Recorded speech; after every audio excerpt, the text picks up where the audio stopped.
Welcome back to another episode of Going In Deep, broadcast from Uranus, the official podcast for the Uranus Awards. My name is Mike, and I'm joined by my co-host, Max, and also guest starring, Xander Kozak. Xander Kozak. Can you tell the audience about yourself? I'll tell myself a little bit about myself. Yeah, I need a reminder every so often. I am the host of Next Gen News with Xander Kozak, also filmed here at Mill Iron Studios. Yeah. I am currently appearing in the Off-Broadway show For What It's Worth. I run the Next Gen News blog, and I'm a longtime stand-up comedian, writer, actor, and singer. Where can people find you, social media-wise? You can follow me on Instagram or Twitter. The handle names are the same, NGN Xander, and that is Xander with an X. Yeah. A lot of people, you'd be surprised how many people think it's Xander with a Z. Really? They don't know that it's the second half of Alexander. Like, a lot of people don't put that together. People are silly. They're so silly. Yeah. Oh my God. Zakk's not here because he's not here. We want to kill him. Just kidding. He's a good guy. He just can't be here today. I've never met Zakk. It's okay. And you never will. Oh my God, that was so obvious. Anyway, so are you guys wondering, okay, what the hell are they talking about? What is this? So every week, Going In Deep, we'll be doing a podcast here at Mill Iron Studios in New York City, and we'll be breaking down and discussing all the sci-fi, comic book, superhero, horror, fantasy, and all that good nonsense, and any other movie that is eligible for the Uranus Awards. The awards will be live streamed from right here at Mill Iron Studios on January 14th, 2018. And before we start, I need to give a quick shout out to @ThisIsDylanFlickinger on Instagram. Shout out to you. Let's get to it. So today is a very special episode, because we're not just reviewing one movie. We're not just reviewing two. We are reviewing 3 movies. And what are we reviewing?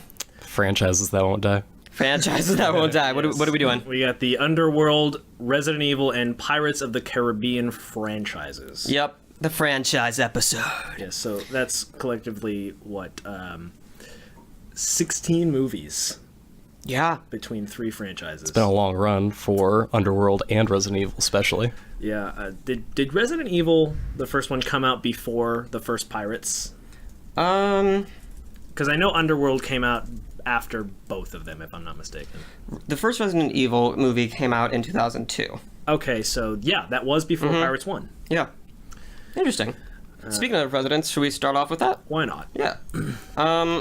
So we're going to start off with some non-spoilers, what we liked, what we didn't like. I'll start off.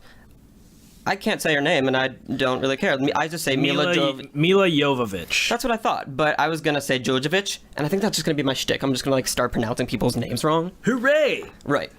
I actually really liked her. I've liked her throughout all of these movies. I think she's great. I don't particularly love this whole franchise, but I like her. I like her as an actress. I think she's great. I think she's fun to watch. She does great action sequences.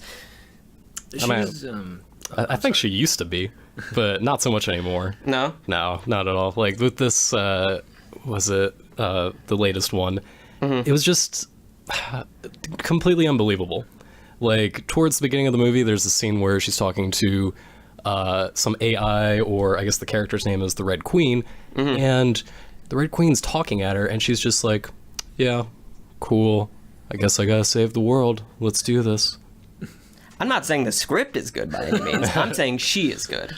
She wasn't miscast when they first started making these movies. Totally. In the first movie, more than any of the others, she was the most committed, most grounded, and Agreed. most interested in her own work. You know, you believed that she was Alice rather than Mila. So, but like with a lot of TV performances, the more time you spend, you have to either decide as an actor if you're going to continue to embrace this and improve and grow with your own character, or if you're just going to cash your paychecks. Yeah. Actually, if you'd like, would you like to give us a non-spoiler rundown on what kind of happens in the movie? Yeah. Not even a little bit, because I've only seen Resident Evil 1 one time. And it was probably around the time it came out. Well, it's basically just we should have started with that, but we start with Alice, who's Mila Jovovich, and she is returning to where everything began, which is at the Hive in Raccoon City. And that's where the Umbrella Corporation is, that's where they are, and it's just like the final strike, and she's the only remaining person like of the clones and all of the apocalypse nonsense. So it's just like her story and her quote final chapter. Is it though? Because it didn't seem like it, but we'll get to that in a little bit. But that's like a very 5-second rundown of this movie. I think you said it best. It's nonsense. Yeah, but like, I had a good time, and I don't know why. I'm also like known to be a very easy audience. Yeah. I don't know about you two guys, by the way. I'm speaking about these movies from solely a movie-going perspective. I am a very late comer with the game series. I just played the 7th one, and that was my first full Resident Evil game. So watching these movies, I have no particular emotional connection to the games that are from. But what about you guys? You're more the gaming guy. Yeah, I mean, personally, they, like, in name alone, they, like, have their similarities. It's just called Resident Evil. And besides that, they've included 1 or 2 characters from the game franchises, but that's about it. And then there's like the Umbrella Corporation, there's Hive, there's little references to all the games throughout. Right? Yeah, vaguely. I mean, they have similar asking 'cause monsters. I played the first game like when it first came out years ago, but like, Wow. yeah. What else did you guys enjoy about this movie, without giving anything away? Are we still talking about the first one or the latest one? The new just- one. okay. Final the new chapter. one. I mean, you can go back and talk about other stuff. I mean, as with the same with all of these movies, this latest one had a great soundtrack. Sure. It fit well with the movie, and while that's not super hard to do, it is important to keep your audience engaged audibly and having them hear things that are going on in these complex or otherwise action sequences. It's important because if you're bored in a movie, you're not going to enjoy it, even if it's particularly good. Yeah. Which I don't think these movies are, but I can say that for the most part, they're not boring. No, I would never call these movies boring. With the exception of number 2, that was boring as shit. Yeah. The second one was the first movie I ever snuck into, and I felt super accomplished as like a little teenager. Like, yeah, I'm sneaking into a movie. I'm badass. Oh yeah. And then I'm like, I really wish I was not tired, but wait, I wasn't tired before starting this movie. Oh yeah. CGI wise, I thought it was really good. I don't think it was fantastic by any means. It's not like, even though this movie was atrocious Valerian, it's not like on that level. But like, it was good. It was good. I enjoyed it. It was believable. It wasn't like Underworld. Yeah. I think that we're going to have to disagree on. Really? Yeah, just you could so easily tell that she's just in front of a green screen. Like, I know they have to use a green screen for most of it, but it felt cheap. It just felt like she's standing there and they, like, you can clearly see that, like, they just have a fan blowing against her hair to make her look like she's riding on a motorcycle. Sure. Or like she's fighting like invisible monsters, things that aren't really there. It's true. It is hilarious to watch the behind the scenes of these movies. Of any movie. Oh, honestly. absolutely. Totally. These in particular. Well, what do we not like? What are some things? Or unless you have some more likes, but besides like everything about the movie that you didn't various appearances by certain actors and actresses. In general, that annoys me. I feel bad for not being able to name this. Ali Larter, that's her name. Ali Larter from Heroes and from Final Destination 1 and 2. I've always found her really memorable, really captivating, and she's in a couple of these movies. Yeah. Yeah, She's really great. like her. Wait, she's also in she looks like the girl from Bridesmaids. That is not that. Do you know what I'm talking about? It looks like her. The blonde one? I'm not thinking of Bridesmaids. I'm thinking of White Chicks. Well, I mean, most white chicks in that movie look kind of like Ali Larter. Yeah, so do I. What? So to me, this whole movie felt just like so rushed, and I didn't really understand what the hell was happening. And like, they wanted to go to the action, but it just felt like they wanted to do so much, and they just crammed it in such little time. And it just like, I was like, what is happening? Like, I didn't get a minute to process. This is the story.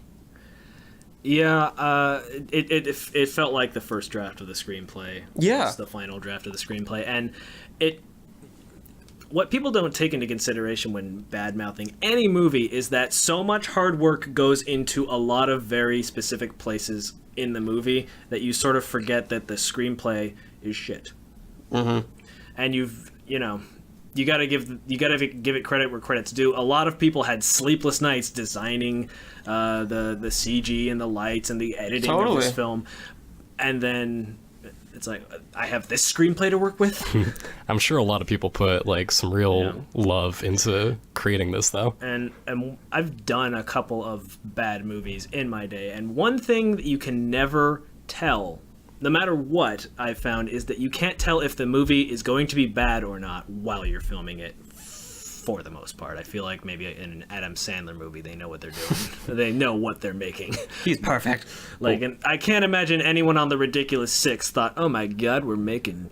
This is Oscar bait right here. We're making the next Tootsie right here. Right. But yeah, it's hard to tell while you're making the movie if it's going to be bad or not. So. Yeah.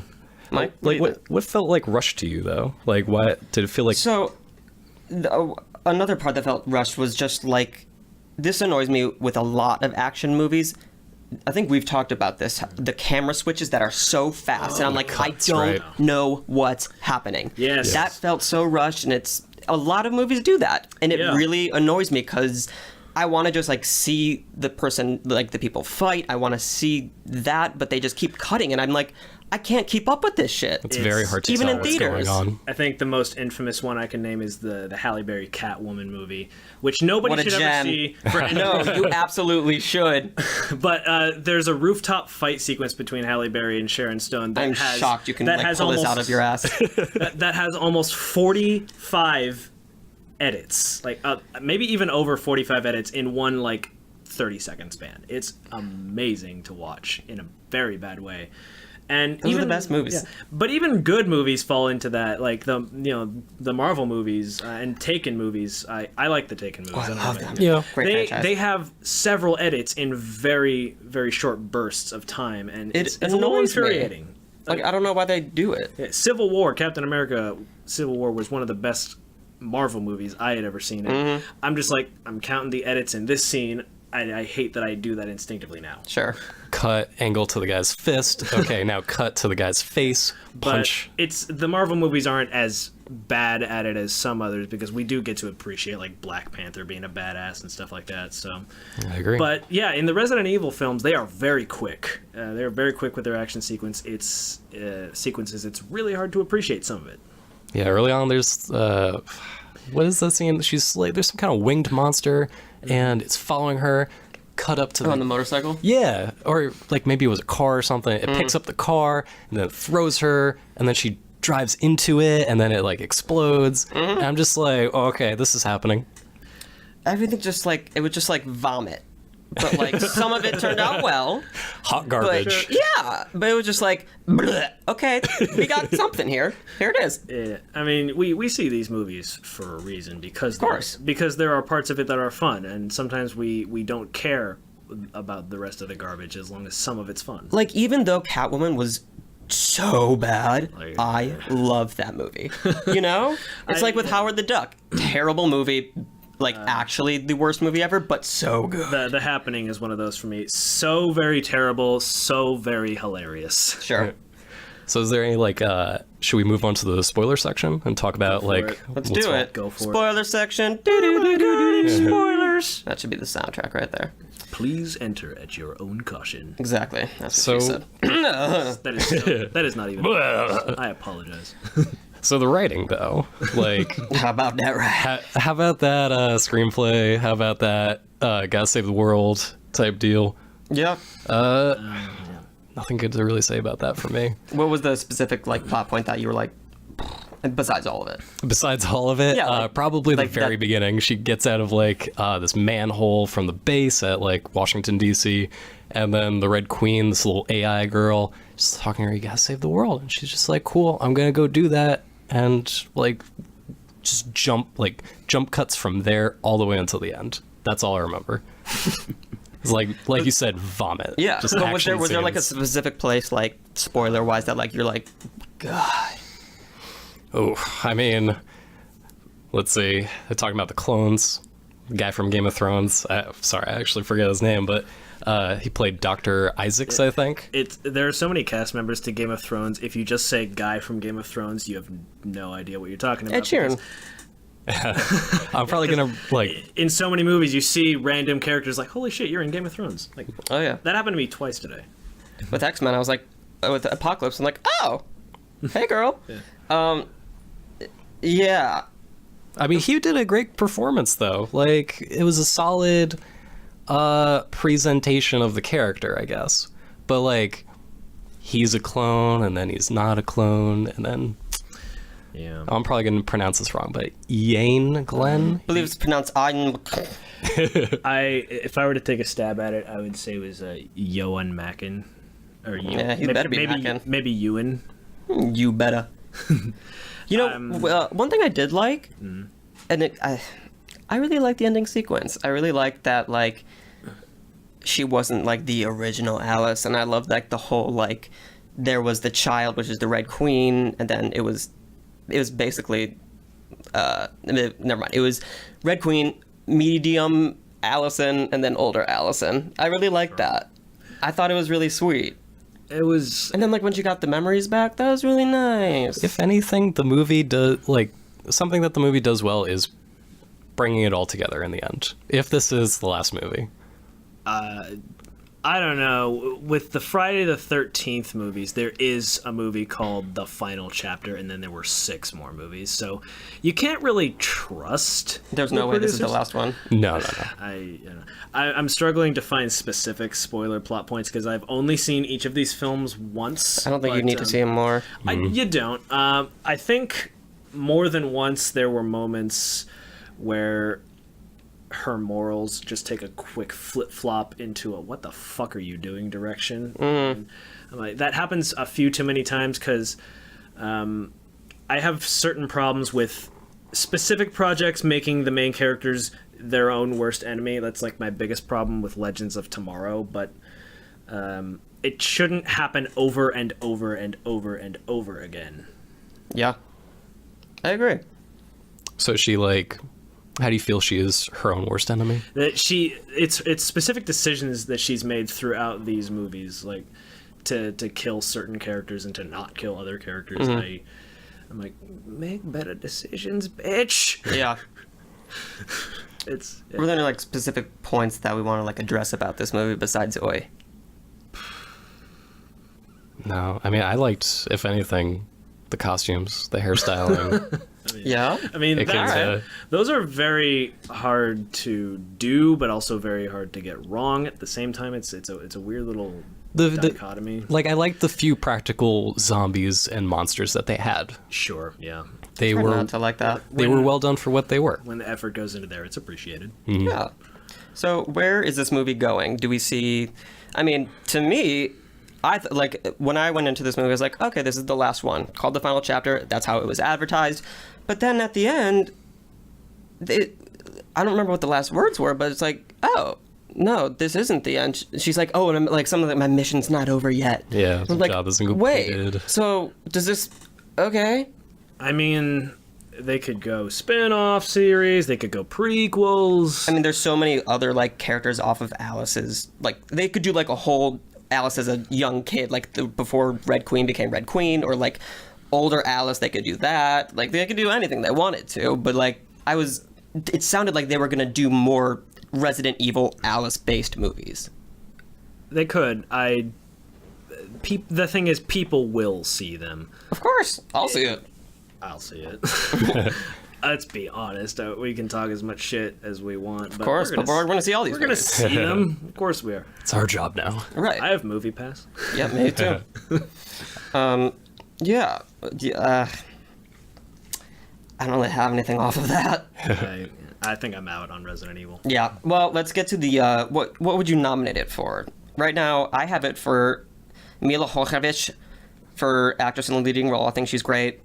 Love the costumes, makeup, and hairstyling. I have it for most believable CGI, even though not everyone agrees with me.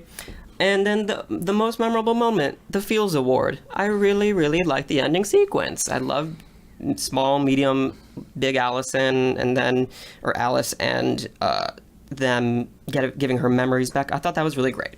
That's what I have it for like potential picks. Cool poster. I mean, I could give it that, I guess. Sure. Or hey, we're also I have a bunch of posters, so if let me know. We're doing some giveaways on Instagram. Ooh, giveaway. Yeah. Anyway, sorry. Go ahead. Is that it?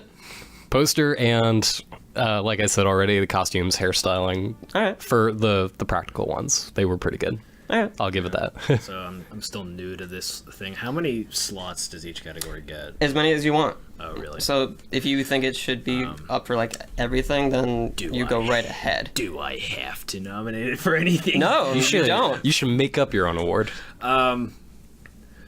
Best Mila Jovovich film in the last Sure. 5 years or so. Does she work very much? I don't see her in much, except for Zoolander 2, a little bit. That movie. That poor movie. I loved her in the first Zoolander. The Zoolander, like the first one's one of my favorites of all time. Yeah. Should we? Oh, would you nominate it for Best Picture? Oh God, no. Of course. No, I'm just kidding. So That's a big no. so Max, what did you give it? I gave it 3 stars. I enjoyed it. I know. Sorry. 1 star. If you had to give it 1 out of 5. Yeah, I gave it 1 star as well. Yeah, that sounds about right. The first film has like 3 stars to me because I actually do think that they put the most effort into it, and it still retains its enjoyability after 15 years. But the rest of the films got slowly but surely worse. I totally agree. You know, the first one was like a good popcorn film. And it was from a performance aspect. It was also Mila Jovovich's. I guess it was her big break because it was her discovering all of the tools she has as an actress, and that's really always really exciting to watch. Sure. It's I'm not trying to compare it to classic movies, but you know the same thing is true about things like Jack Nicholson in 5 Easy Pieces. He's a young actor figuring out what he's able to do, and that's always exciting to watch. Would you not say the Fifth Element was her big break though, or did that come after? I'm actually not sure. That was before. That was the late 90s. That was 97. Yeah, that was Okay. 97. I think that's what made her get noticed, and that's what people saw her in to say, okay, we want her in this movie. We want to give her work. But Resident Evil is where she packed her first real big punch. You know, she was mostly just kind of she's known there. for. She was there in The Fifth Element, wearing a weird onesie, McJigger. Yeah, I think she could like totally make the Best Actress, but like with the effort she put in, like. Speaking of tight onesies, let's move on to Underworld Blood Wars. Okay. Did you like that Yes. transition? I thought that was kind of good. that was. That was excellent. It's Yes. like spandex. It's but cute. Yeah. Thank you. Let's talk about it. I'm not gonna lie, I actually did quite enjoy this film. Yeah. Would you? I like the Underworld series. I like it more than the Resident I Evil for sure. recognize that they're not good movies. Totally. I recognize that, but they have a little bit more heart, and they have a little bit more They're cool. effort to the lore behind it. I mean, the Resident Evil series are mostly just sort of cardboard basic cutouts of a very popular video game series. Underworld doesn't take itself from any previously established franchise. It's all about lichen and vampire lore, and Which is a really cool thing in general. they do their Yeah. own takes on it. Yeah. And it was a pretty long gap between this and the last one, maybe 5 years. I think 2011 was the last Underworld movie. Could you give us a non-spoiler rundown of what happened? Could I? I get very wordy with my descriptions, so I don't know if I'm the best to do non-spoiler rundowns of this one. Well, Yeah. Max. so again, I assumed it was gonna be the last movie.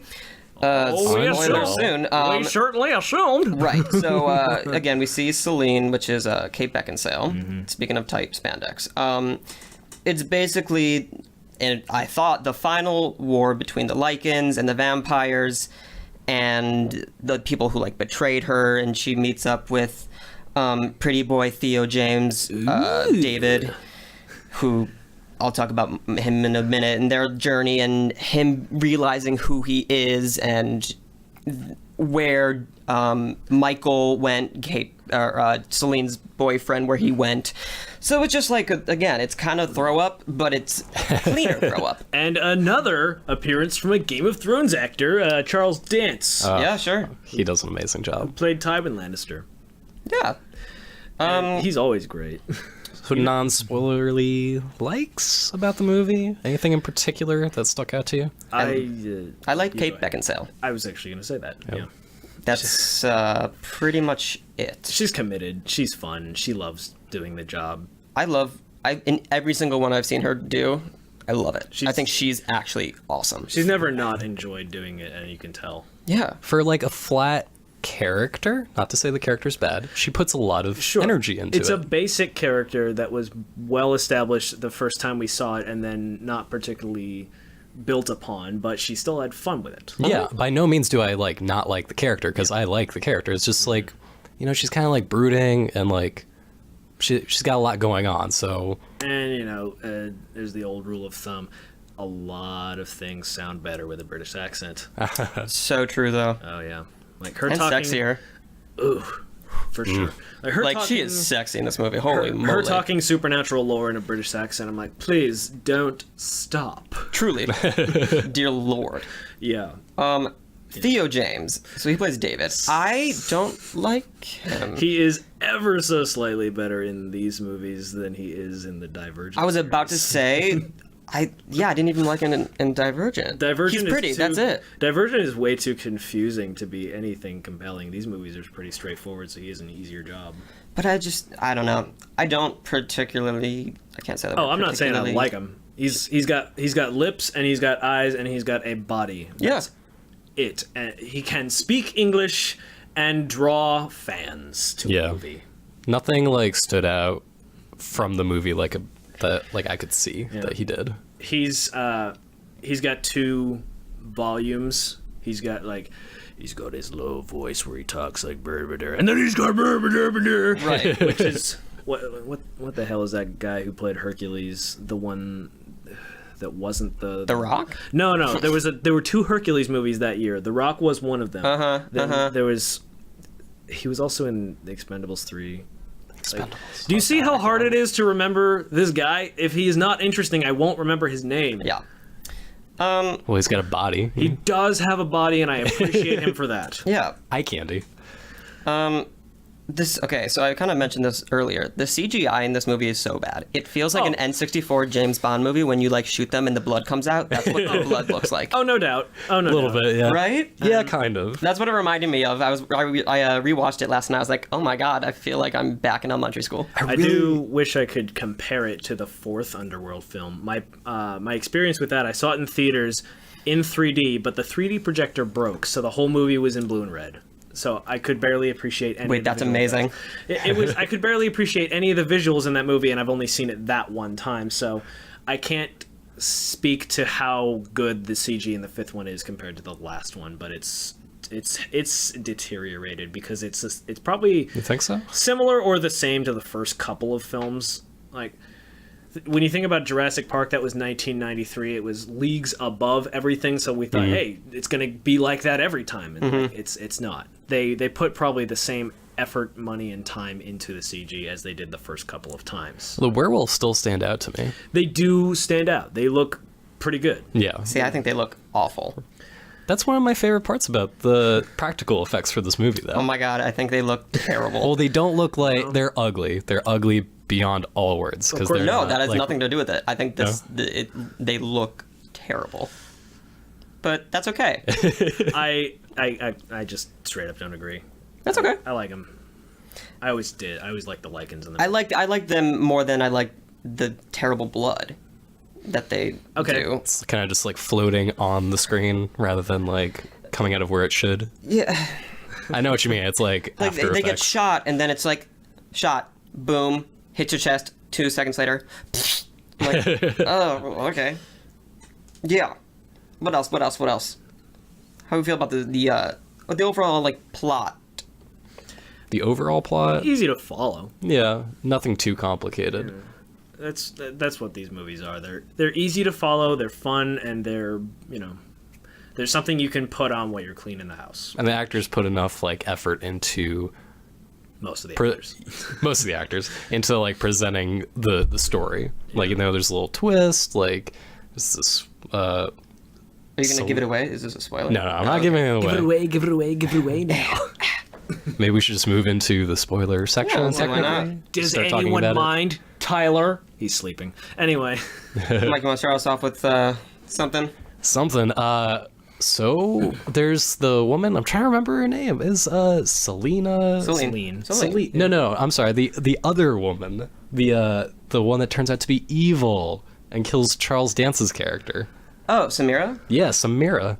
She's trying to take over the coven. Yeah. It's like you know. Are you talking about like plot twisty? Like Plot twisty, yeah, because you think, oh, we just gotta fight the werewolves. Oh, guess we're doing that for like the 5th movie in a row. But no, there's some other stuff going It's on. also very predictable, I think. Well, that specific point. Sure, movies like these tend to be predictable. Of course. But like, we talked about it with Valerian and our City last of a episode. Thousand Planets. Yeah, Jesus Christ. Superstar. Fit that many planets into a city. You can't. So it's, I don't remember what I was saying. I was just upset. Weak scripts, weak writing. There were some points that I really absolutely, I guess I'm a morbid person, I guess. I thought 2 deaths were epic. When David kills Samira by putting his sword through her mouth. That was cool. Sweet. Yeah, that was pretty bad. And then when Celine, I forgot to say spoiler. Spoiler. Wait, we established. Yeah, it's true. Section. And then when Celine ripped out Marius's spine, that was sweet. Yeah, a That good was awesome. A good Fucking spinal rip is always. It took me back to Mortal Kombat days. Yes. Oh yeah. Finish him. Good stuff. What else? I'll say one more thing that I liked. Okay. The right before she rips his frickin' spine out, Marius's blood gets on her lips, and it basically, like you know, when they suck the blood out of someone, the vampires, they can basically see what they have seen, and we find out that Marius, the bad guy, killed her lover Michael. And so then she does this and it's a very like sad moment, and then she bites her own hand and then like drinks it to have all these happy memories of Michael and like just like all the good things that happened in her life, and I think that was really nice. Yeah, I can agree to that pretty much. I'm a sucker for a happy ending. Yeah. It's probably not really much of a spoiler, but it's back to Kate Beckinsale. I always loved the way she moved in these movies, like through the action sequences. I know it's a lot of stunt doubles there, Sure. but with ballet, there's a language to the body motion, and even in action movies and fight sequences, if it's like a fluid motion, it looks like a ballet, and it's really cool to watch. And that's what I like about this particular movie franchise. This character, it's unlike Alice, who's more of like a brawler character. But Yeah, it's very like graceful. it's graceful and swords and guns. Yeah. You know, I will always prefer blades to guns in movies, and It's more exciting. Yeah. Except for the Dark Tower. I'm really excited about these guns. I am. Holy moly. I'm seeing that tomorrow. I'm seeing an early screening of that tomorrow, and I want to be excited. I'm pretty excited. You don't watch trailers, do you? I have seen the trailer. to Okay. this. I see trailers in the movie theaters. I try not to watch them on the internet. Yeah. But Because the gun stuff in that looks sweet. I'm real big fan of Idris, and I'm a fan of when McConaughey tries. So I couldn't agree more. So yeah, I'm seeing that tomorrow, and I'm gonna go ahead and go in there cautiously optimistic. Yeah. That's good. What else? Oh, so Back to Underworld. yeah, for Underworld, I like that it's a combination of swords and guns. Like it's got that cool like gothy.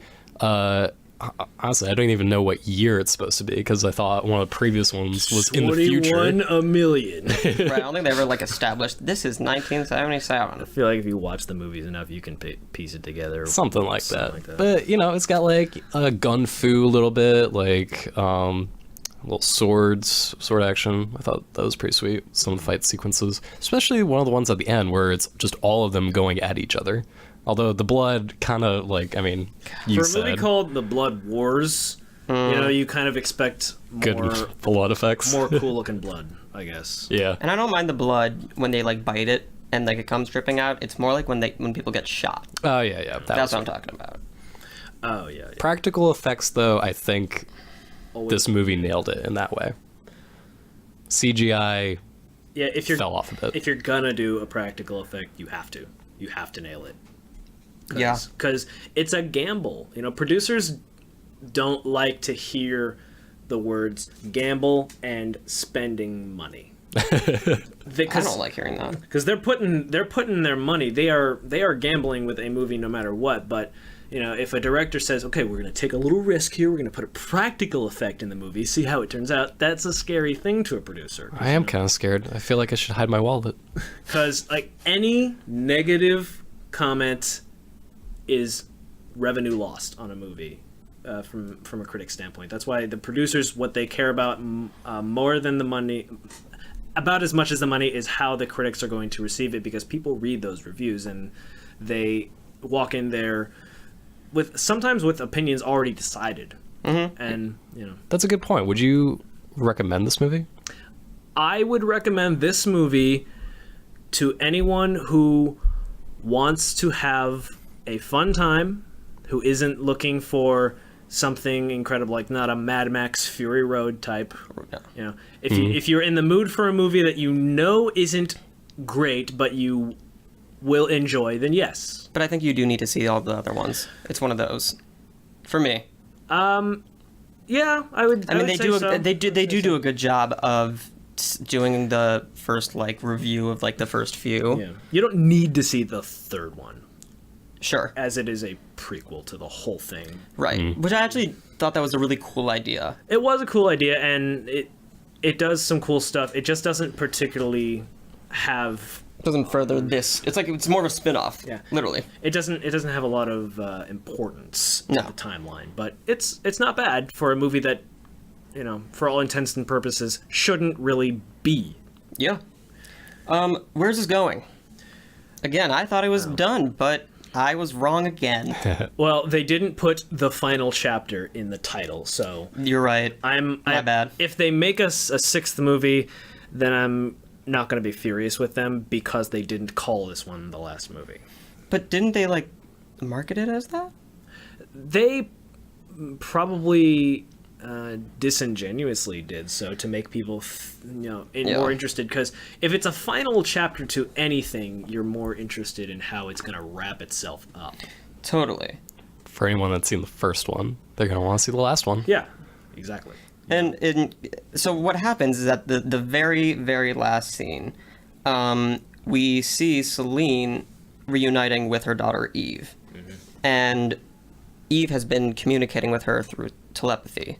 Yep. So and it wasn't like, oh, we're here together. It was like, oh, we're together. See what's to be continued. It wasn't like mother-daughter finally reunited. It was just like, Yes. we're finally together. Now let's go like do shit. Well, they were fighting to Yeah. find her for the entire movie. I will say that was a cool way to end it. Yeah, It's like, it was good. It was a good cliffhanger. now it's time for business. Yeah, and I feel like the next maybe Yeah. if they do another, I assume they're doing another movie. It's gonna be like a very mother-daughter kind of. I'm gonna teach you the ways of the Force. Yeah. I would enjoy seeing that same actress again playing the daughter. She's great. She's awesome. Yeah, And seeing her a little older, a little more mature, a little more boom boom fight, a little more fight in her, that'd be cool. Maybe Kate Beckinsale passes the torch a little. Yeah, absolutely. yeah. Why not have a daughter 'Cause spin-off kind of thing? She can have a movie where she both kicks ass and passes the torch. like, yeah. And I wouldn't even mind seeing like a really well done death scene for Celine. That was about to say that. Yeah, if there's a sixth one, they should probably kill her within the context of the film and have it be glorious as fuck. I thought she was done for. Like, honestly, I thought, think? like, during the movie, like, when she goes into the water and, like, Oh, there's no way that's how they would end I her. actually thought that they were going to end it. Like, well, not end the movie there, but, like, that was it for her. Yeah, I think it would it would benefit it well if it was a really cool and fresh self-sacrifice kind of death, because those are hard to do and not like scoff at, like in Rogue One, Star Wars story. I loved that movie very much, but that was like the only part I was like kind of at when Saw Gerrera died. It's his like self-sacrifice moment. Sure. I didn't care for that. Yeah.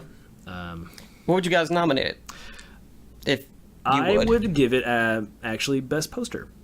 It is simple. It is sexy. Her eyes look like piercing, like I mean business, and she's got her guns ready to blaze. She's got her hood up like she's from Totally. clandestine vampire Sith Lord kind of thing. It's really cool to look at, that poster.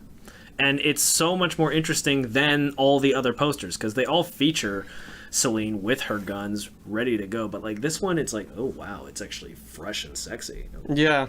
She actually means business in this one. She's not just posing. Sure. Mike, what do you have it for? Or do you have anything else? I'll give it saddest death for friggin' Tywin Lannister. I connected to that character. I liked that character a lot, and I expected him to die, but I didn't expect to actually care as much as I did. Interesting. He puts like he really makes you care about the character. Yes. Like he's just very believable acting. But for my nominations is the word. Nominations. You mean a year's of lunch? The stuff. Actress in a leading role, because I think Kate Beckinsale like nails a strong female lead. Yeah. Coolest costumes, makeup, hairstyling. That's something that I really genuinely love about this movie. Is they pull off like that kind of gothy, like vampire. I want to say mashup of like retro and futuristic, but I feel like retro doesn't really belong in there. You know, like you got the leather suits and like cool guns, like that stuff I want to see. And the only other one I can think of though is most memorable moment, and that would be ripping You the look spine. so cute right now. You're like, aww. I mean, I was just like This isn't a cute moment though. Okay, go ahead. ripping the spine out of Marius. I guess that is a Fields Award. That was so satisfying. I agree. I did not see that coming. Give that best romance. You don't really love a person. Between her and the spine? You don't really love a person until you've taken their spine. Just like Sure. finish him. Yeah. That's like, I have her for best actress, and then I have the moment right before she rips his goddamn spine out. Celine having the memories of Michael. Heartwarming. Yeah, but I would throw that in there too. That was sweet, and the sword through the mouth. God, that was so cool. Yeah. Obviously, this is the greatest movie I've ever seen, so I would no. Would you guys nominate this for best picture? oh no. Enjoyable, but no. Agreed. You know, with all of my list making and my earnest opinions on best movie rather than favorite movie, I would have to say no. No. Yeah. In a world of we've had too many Twilights, it's a good vampire I was gonna say, movie. is it better than Twilight? Yes. I mean, this is, I guess, our Twilight. Like, we see the Twilight fans and their love for the movies in probably the same way they see us and our love for these movies. Totally. You know what I mean? Totally. Like, we scoff at them and they scoff right back at us, and it's a nice I like little balance. for me, it's like the themes. You know, you got vampires and werewolves, and not It's always a good. You don't see it a lot. It's too vampires much. and werewolves not sparkling. You That's know, going to be my first and foremost argument. but you know what else you don't see too much? Pirates. Ooh, high like five. that? He said the magic High word! five. He said the magic word! Okay, Mike, do you want to tell us a little bit about this movie? I can actually do the non-spoiler one this time because I've seen it super recently. Oh, yeah. Go for it. Yeah. All right, so discount Harry Styles is really sad because he doesn't know because he doesn't know Legolas, so he decides to somehow figure out how to summon the magic boat with like a rock or some shit, and then the magic boat comes and there's friggin' Will Turner There's Daddy. taking Davy Jones' spot. Is this? It's not the first time that they've met, but it's the first time they've seen each other in quite a while, and Yeah. and Legolas gives us the plot of the movie, which came right the fuck out of nowhere. There's a magic trident which holds the power of every curse in the world. Basically, like, say, all the other movies don't matter. Yeah, all the other movies don't matter. And what you have to do is find this trident and Do something with it. But, of course, Legolas is telling Discount Harry Styles, don't find this thing, because A, it's impossible, B, it's dangerous, and also don't.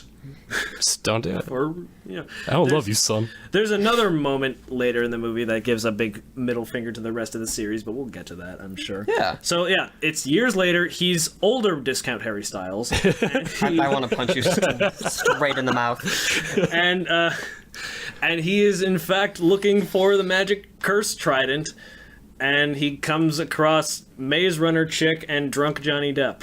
And they go on an They adventure. seriously call Johnny Depp by his name. They go on Well, Johnny Depp is Johnny Depp. Yeah. Yeah. They go on a magical adventure with the remnants of the first 4 movies. Yes. AKA the pirate crew of the Black Pearl, which is somehow, this was in the trailer, so it's not a spoiler, which is somehow in a magic bottle that fits in his coat. Yeah. Okay. I'm a little confused. Yeah, sure. How did you get there? Yeah. There's this trident that somehow everybody forgot about until now, Yeah. and everybody knows about it once they start talking about it. Yeah. Barbosa. David John- Thewlis, for some reason, who is in this movie. And I didn't understand how everybody just forgot about this thing, and then they all know about it. Like we've been in this franchise for 14 years, and they could have mentioned it even subtly at some point in the first 4 movies, but they chose not to. Nope. They made it out of thin air. If this movie was about trying to get Will Turner out of the Flying Dutchman curse, and it referenced something to do with the first, at least one of the first 4 movies, then I would have been so much more interested. I really, really, really liked this movie. I know you did, and I'm so just why. It was fun. Was it? It was a fun movie. I really, really enjoyed it. I didn't care that the trident came out of nowhere. I was fine with that. I'm just like, I'll brush that off. It's fine. I'm gonna quickly put this in perspective. A couple of years ago, I was super depressed, and I was that kind of tired where you're not sleepy, but you also know you're tired. Like, you can't get to sleep, but you know you're exhausted. So I tried to put on Gone with the Wind to help me fall asleep, but then I was so compelled, I stayed up and watched the whole damn thing, and I was more awake at the end of it. That particular movie has that kind of effect on me, and I was falling asleep in this 2-hour movie.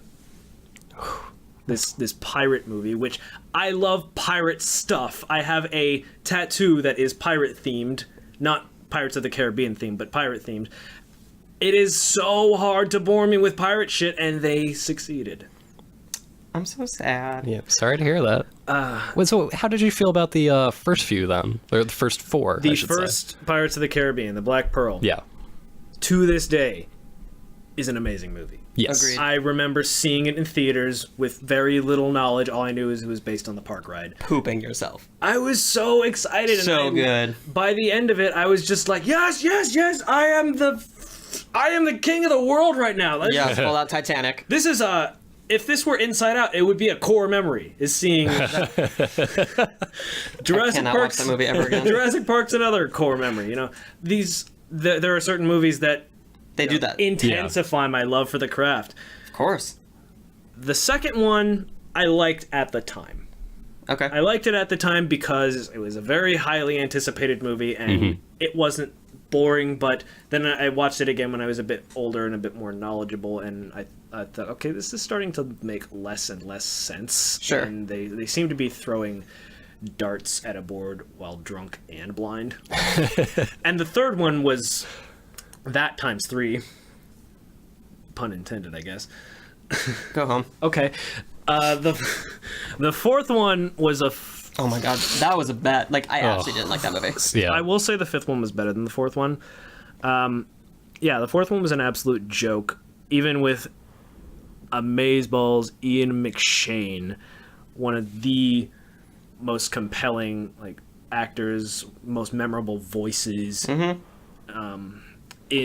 our time right now. He's awesome. He did well in the film, considering What he had to work considering with. what he had to work with, and the film made no freaking sense.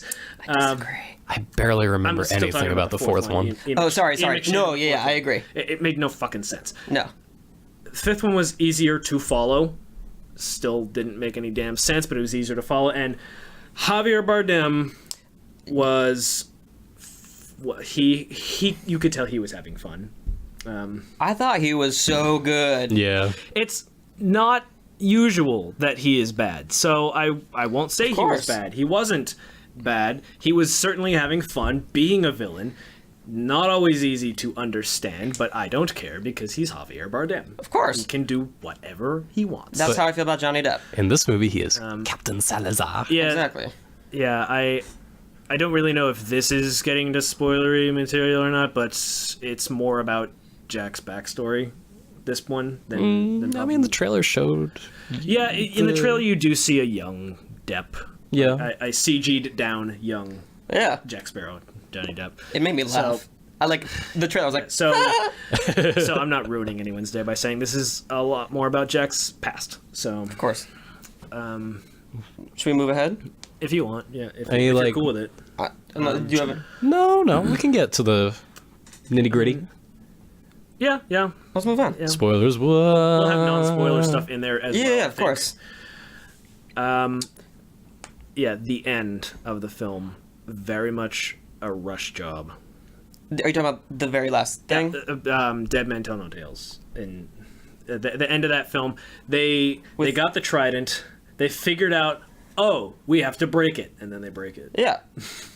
Sure. And Captain Salazar, Javier Bardem, he gets to enjoy being handsome again for 5 seconds Before being destroyed. The curse is before broken. being destroyed. So, like, how did we get to that point, though? Um. Would you like to? Well, what do you mean? How did we get there? Yeah. They like went on this long journey because what's her face? The actress who plays like the lead girl, Karina, who is Karina, played by Kaya Scodelario Yeah. from the Maze Runner movies. So boring. she like had this journal by this mysterious man, and Yeah. it has like follow the stars and it'll lead you to the trident, Yeah. and that's like basically how they get to the trident. And so like they finally get there, and that's where like this they part the Red Sea, it feels like, and Moses is there and everything, and that's like where the trident scene happens. It's a journal with a very loose-fitting magic ruby that's super important to the plot. Yeah. But the ruby, so we don't know who Karina's father is. We don't. And then in this moment, in the final like fight sequence, we figure out. Well, actually, we figured it out earlier. You called it earlier that Barbossa's her dad. Yeah. Which was very shoehorned in there. Like, did Barbossa need a daughter backstory, and did he need to die for the 6th time? Did he die for the 6th time? Sure did. Yeah. But perhaps finally. I'm amazed Jeffrey Rush stuck with a franchise this long. I was about to say He's- that. you It's know, Jeffrey Rush. we almost got Joaquin Phoenix as Doctor Strange, but he didn't want to commit to a full several movie picture deal, and I didn't imagine I would get that from Jeffrey Rush. I love what he did with the movie and all of the movies before. Like, he's never been done. terrible as Barbossa. He was great in the first film, and He I've loved repres- him in everything he's done with these movies. I agree. But these movies? No, with these movies. Oh, with these movies. I agree with you. he wasn't like Depp, whose performance has gotten slowly more Shaky. shaky, more I'm doing this for the money. This one was by far his worst turn as Jack Sparrow. I mean, it's just the same character. There's not really like a growth necessarily. There could be. There No. absolutely could I be. agree. I think they could do it, but but the problem is that they just are doing other stories, which is fine. But there's no like growth that we see to him. Like he's still like that Jack Sparrow that we all know from the first movie, I mean, think about this movie and where it came from. It came from a park ride. which is so brilliant. It was because it was the first movie to really do that, but it established that this movie could be either great or something like Battleship, movies that are based on inanimate objects. They could be really bad. This movie created the character of Jack Sparrow, which is very, very important to a lot of people. It's a character that they've laughed at, connected to, enjoyed, and empathized with in several ways. He deserves to be stretched out as a fictional character with a backstory and precognitive look into the future for his character. We need to be able to see where he was, where he's been, where he could go, and he's just sort of in the same place. I want to believe the same thing, but I don't think Johnny Depp can do that. As an actor? In my opinion, Johnny Depp is one of the most versatile actors. Well, like I said, like what you were saying, and I agreed with you, was that Johnny Depp's like, it's gotten like a little shaky, and he is definitely just doing it for the money. Yeah. Like, this isn't a character, like, you know, let's say Darth Vader or something. Yeah. Darth Vader doesn't have like a specific actor tied to him. He's like the character, and you can stretch that in. All the prequels were about Darth Vader, basically. I don't like, you can't, like, I love Jack Sparrow, the character, but I don't think Johnny Depp can pull off doing something like that, where you said stretch it out, see what's in the future, maybe look into the past a little bit. Depp is one of our most charismatic and versatile actors ever. I agree. He's wonderful, but he gets bored. Yes. Very easily. He was on 21 Jump Street for so much longer than he wanted to be. So much so that during the end, he would do shit just to see if he could get fired for it. Like, he made his character develop a thing for peanut butter just to make it more ridiculous. And he finally got out of that. And I can just tell that he's bored as hell playing Jack Sparrow now. I think then there's no growth. There's no growth. He's playing the same character in each movie. There's nothing that is like changing about him, and that's the problem. His motives, like, there's no real drive for him. The only growth so far is his lack of caring about things, because since we're in spoiler material, we can talk about this fuckness. The compass. He's just like, fuck the compass, right? He is drunk, covered in mud, and what does he want? He wants more rum. So he gives away the compass. He gives away the compass just to get more rum. But that's not what I'm talking about with the bullshit. The bullshit is that I hated that. I was like, wait, why? Well, I mean, I get it because I they hated had that too. But randomly, there's a second magical element to this compass that if you just give it away, to someone, Javier Bardem comes out and kills you. Oh yeah, and then there's like a magical shockwave. I think we knew from early on that this compass was, if you hold it, it'll point to what you want the most. Yes. Like, we knew that from past movies. It was a cool little thing that they just alluded to in the first one, but they never straight out said, and I thought that was cool to piece together what that was about. Then they revealed what it was, and now there's a brand new element to it that we had never seen before, just randomly. If you give it away, magical goo ghosts, played by Javier Bardem, come out and try to kill you. And as soon as he gave it away, I was like, oh, it's about to be like when they dropped the first coin in the water. Yes. I was like, oh, it's about to happen. Got it. Okay. And so I get why they did it. I get like how it needed to happen, but I agree. I was so confused when it happened. It was like he gave it away. Why is this happening? Then they cut to Captain Salazar, and like rocks are exploding, and like everything's falling apart around him. And I'm like, oh, he's being set free. I get it. Yeah, like, I know that Salazar had a pretty big vendetta against Jack Sparrow, but it makes me think, what if somebody else gave that compass away? What would happen? Would anything noteworthy happen? Like, I don't get it. Probably not. I don't get it. Only for Jack Sparrow. Another thing I disliked was a couple of wasted things. Like, did you guys catch the Paul McCartney cameo?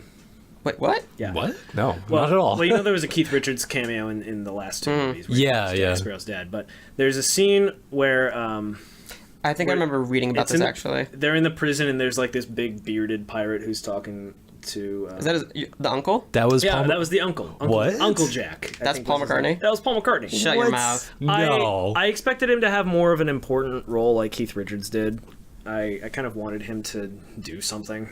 I mean, not just talk, but, you know. Another wasted performer is this incredible Middle Eastern actress by the name of Golshifteh Farhadi, who I first saw her in last year's Jim Jarmusch film Patterson, starring Adam Driver, which was beautiful. Yep. She is a compelling and very versatile actress, and I was so excited to see her do something. And then I was pretty excited to see her in the movie the first time I saw her. Like, no way. way, she's a witch. Yeah. And she looks badass as a witch, and then she Hi. just kind of like eats an animal and does a spell, and that's it. Mm-hmm. Oh, come on! all we Make got. her command like an army of the dead or something, or make her fight things. Do something. Have a witch battle. Yeah, that was, now that you mention it, it kind of felt like a wasted opportunity. Yeah. And Brenton Thwaites and Kaya Scodelario discount Harry Styles and discount Kristen Stewart. They are Ambien come to life. They are the human equivalent of Ambien. They were fucking boring. I want to punt you in the face. I really wish you would. Somebody should. And then, of course, this is super spoilery. They wasted Keira Knightley. Yeah. She comes was on. that a waste, though? I don't think it was a waste. They. It's what I mean. Did you not want that to happen? I wanted her to come back, but I wanted her to have A role? a real purpose. I know she's probably going to have another purpose in the next one, but like they gave Orlando Bloom lines and a full plot thread. They gave her 5 seconds. Literally no lines. They gave her like 30 seconds, 15 of which she was asleep. Mm-hmm. And no lines. She's Keira Knightley. She is a good actress. She can do Very good things. actress. But I think she was actually used just the right amount, and it made me want more. I did want more. I don't know. I wanted her to at least have something to say. I would have too, but now I'm like, oh, damn it, I want more. That's like, again, it left me hungry. I was like, I want more Kiera. She just... I want more Beckham. They're gonna make a sixth one because there was a stupid end credits sequence, which was stupid. Hey, did you think it was stupid? I mean, okay, so they break the trident, and they... So we're about to go right into where is this going? Sure. They break the trident, and they release what the movie says is all of the world's curses. Does that include curses that were already Cursed? broken? Like broken? Because Davy Jones was killed. He was released from his curse as the captain of the Flying Dutchman. As a human. And he became a human, and then he died. So he's back now in full sea creature monster. This is post-credit scene, by it's the way. the post-credit scene of his lobster claw arm coming down for a strike, and then he's gone, and it's pretty much But- noted that he's back now. But it said it was like a nightmare. So like that could just mean he's having an image of Yeah. him. He could still be human, But and he's just then- like remembering him as... But Will woke up, and then the camera shifts down, and there's barnacles and water all over the floor. Sure, but that doesn't mean that he's still the creature. Maybe he's tripping out. Gross. Don't do drugs, kids. Literally. I gotta agree. Like, it doesn't...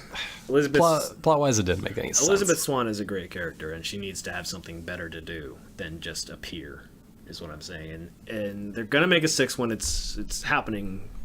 They're gonna. So if Elizabeth has nothing to do other than stand around and just be there, it's gonna be a huge disservice to Keira Knightley. I mean, it's okay, or at least it was okay with this movie, because I don't think anything could have really happened with her character without Orlando Bloom being there. It was all about Johnny Depp, and it was all about these new characters. I appreciate her not dying of off-screen disease. I swear, I'm so nervous about Star Wars.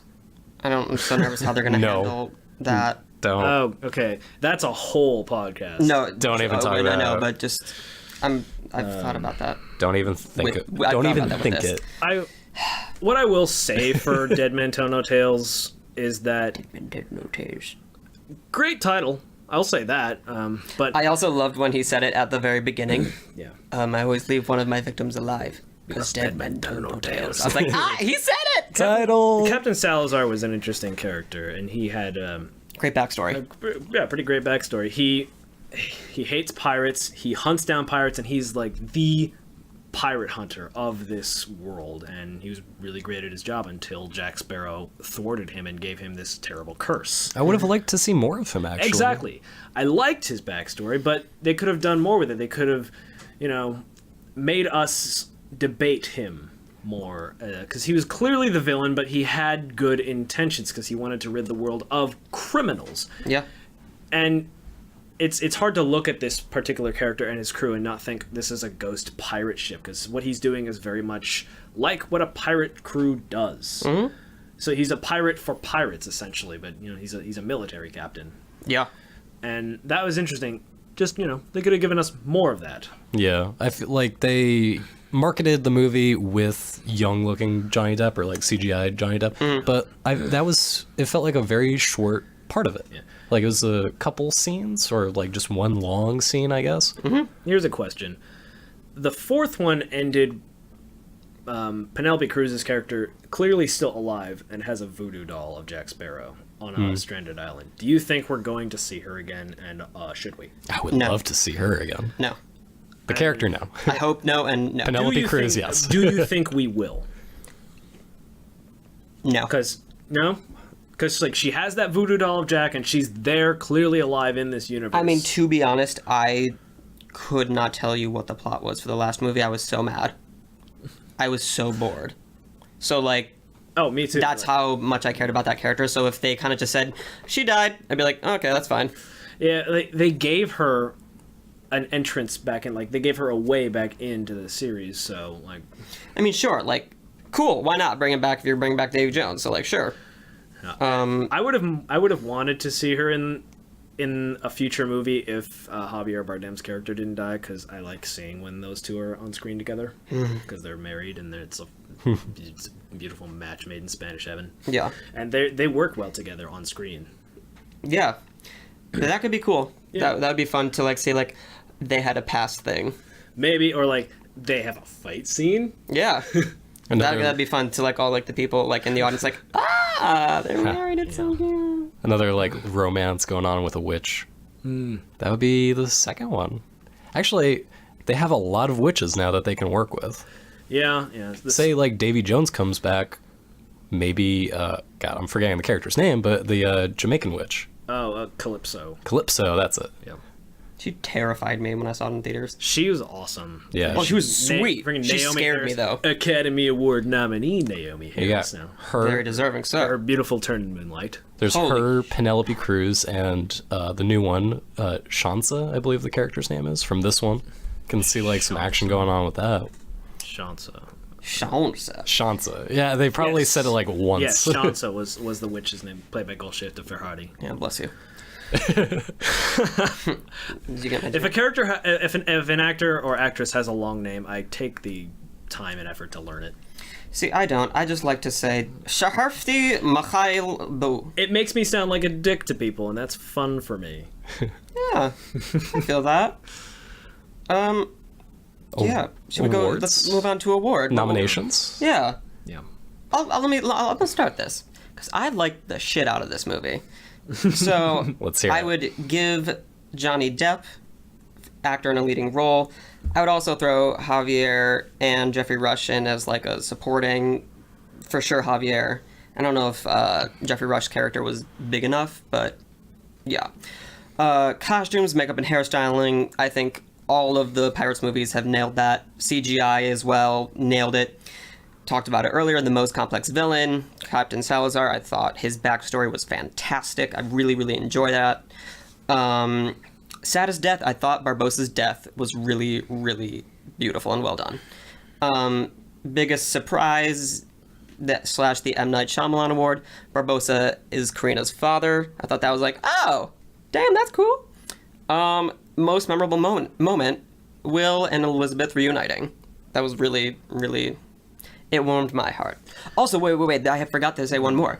Best slow motion moment, Barbossa's death. That was sweet. Last thing I'll say on the whole Barbossa's daughter thing, I don't think it was well earned, because we never got moments that of them. We didn't get many moments of them, but we didn't get moments that would allude to the truth, the reveal of the father-daughter thing, until more than halfway through the movie. You know, when they first see each other, we don't get like a moment from Barbossa like looking at her, or like a music cue or something. In a way, sure. like, oh, what's Barbossa looking at that girl for? There's something there. If we had that early on, that in might the have been film, too obvious. even if it's a little obvious, it establishes it early on and keeps us guessing as to what their relationship is, and therefore, when we reveal it later, it's slightly more earned. Sure. As much shit I talk about this movie, I do have a couple of awards for it. Yeah. Costumes, makeup, and hairstyling, they always nail it. Of course. Yeah. Love the practical effects. Funniest moment. I'm not gonna lie. Funniest moment, it's a specific moment where Jack wakes up inside of a bank vault, and he says, "What was I doing? Oh yes, robbing a bank." Yeah. That was well timed. And then he ducks a bullet, and like that whole little 5-second moment was okay. That's Jack Sparrow. And then like them like chasing him down, and Vault is just like traveling. Yeah. Yeah. I'm wondering if there's anything else. Javier? Sure. Yeah. Javier. I feel like you're someone who would give him anything. Right? Not anything. He has to actually earn it, and the writing has to fit well with what he's doing. Mm-hmm. I'll give him villain for this because he kept it interesting. He was his whole arc made so much more sense than the very, very, very confusing arc of Ian McShane in the fourth one. Mm-hmm. So yeah, fair. That's all I've. Oh no! One more. Best trailer. The first teaser trailer for this film got me really excited for it because it was all Javier doing his crazy thing. It was like, that was like the first scene. Captain Salazar, death is coming for him. Will you tell that to him, please? Yeah. Oh, it was sweet, and that's like all they showed. It was like the first scene of the movie, or like the second scene. Yeah, totally. I was like, I hope he kills Discount Harry Styles. Yeah, and like the blood, like the whatever was The goo, dripping out. like Oh, it was beautiful. oh, it's ectoplasm. Oh, it's a spooky ghost. Yeah. So, I mean, I have to agree with you on all fronts for the best actor in a leading role, actress in a leading role, actor in a supporting role, but no actresses in a supporting role, unfortunately. It was mainly just Karen Smith, or later Karina. Karina, and then she Smythe, and then she becomes Karina Barbosa at the end. God, that's but you know, next time. Yeah. But like Johnny Depp, as much as like I was kind of bad talking him for the movie, it's just he does a fantastic job, and I can't not give him best actor in a leading role for that. Agreed. Actually, I liked Discount Harry Styles kind of because he did like okay. And you would give him boring a nom again. In a leading role, he was. I mean, he was there. But would you give him the? He spoke perfect English. I would not. I think he did a good job. So you would give him a nom? Yeah, for actor in a leading role. Amazing. I still got to disagree on Depp because I've been such a follower of his career that I expect more from him.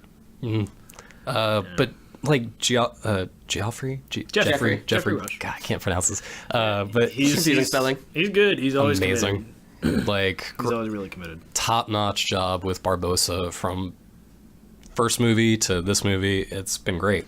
Which I mean brings me to most memorable moment. Okay. For me, his death. I wouldn't say it was a sad death for me. It felt like right.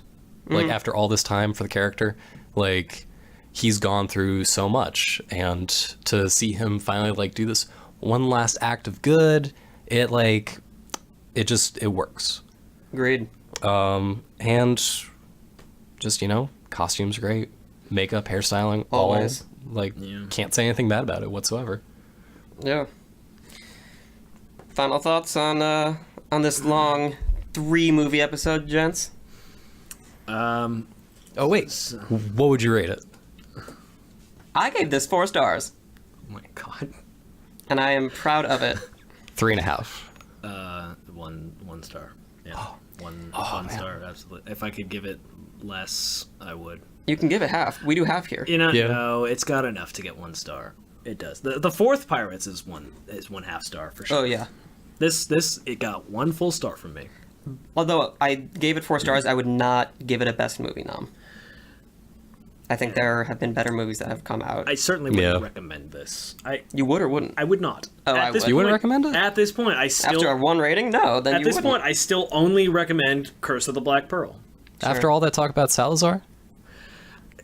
watch clips of him on YouTube. There are like minute and a half, 30-second clips of him that you can find right now. You can watch the trailers again. It's got pretty much everything you need. I mean, I found it It's super enjoyable. It's not worth sitting through a whole bad movie for. I disagree, but that's okay. Yeah. That's why we do this. That's what we're here for. Yeah. Well, that's pretty much it for this episode. You can find us at our website, www.uranus-awards.com. You can get more information on the awards. We also have a Facebook page. You can follow us on Instagram and Twitter at Uranus Awards. We also have an Indiegogo and Patreon page, so if you guys want to give us money, then we will take it. That'd be really great. Do you want to give a shout out to yourself one more time where people can find you? Yeah, sure. You can find me on Instagram and Twitter. That's NGN Xander. Xander's with an X. For what it's worth, my jazz musical will be appearing in festivals throughout the rest of the year, which I will give more information about on my Instagram and Twitter. It's a really cool show. It's the story of Romeo and Juliet told with only jazz music and no dialogue and singing. Cool. And you can also follow the Next Gen News with Xander Kozak blog at nextgennewsx.com, where I write blogs. I have several contributors writing really, really cool stuff. Yeah. Yeah. There you go. Love it. Thanks for joining us, man. Yeah. Thank you so much for Appreciate having it. me. Yeah. This This is our this was first great. guest star, I guess. Yeah, guest star. I'm a star, baby. I'm a star. Oh my goodness. Yeah. More to come. At least I hope. Yeah, I'll make absolutely. her come. So anyway, Ba-da-ba-ba-da-ba. hope you guys enjoyed listening. This is Going In Deep, Going Dark.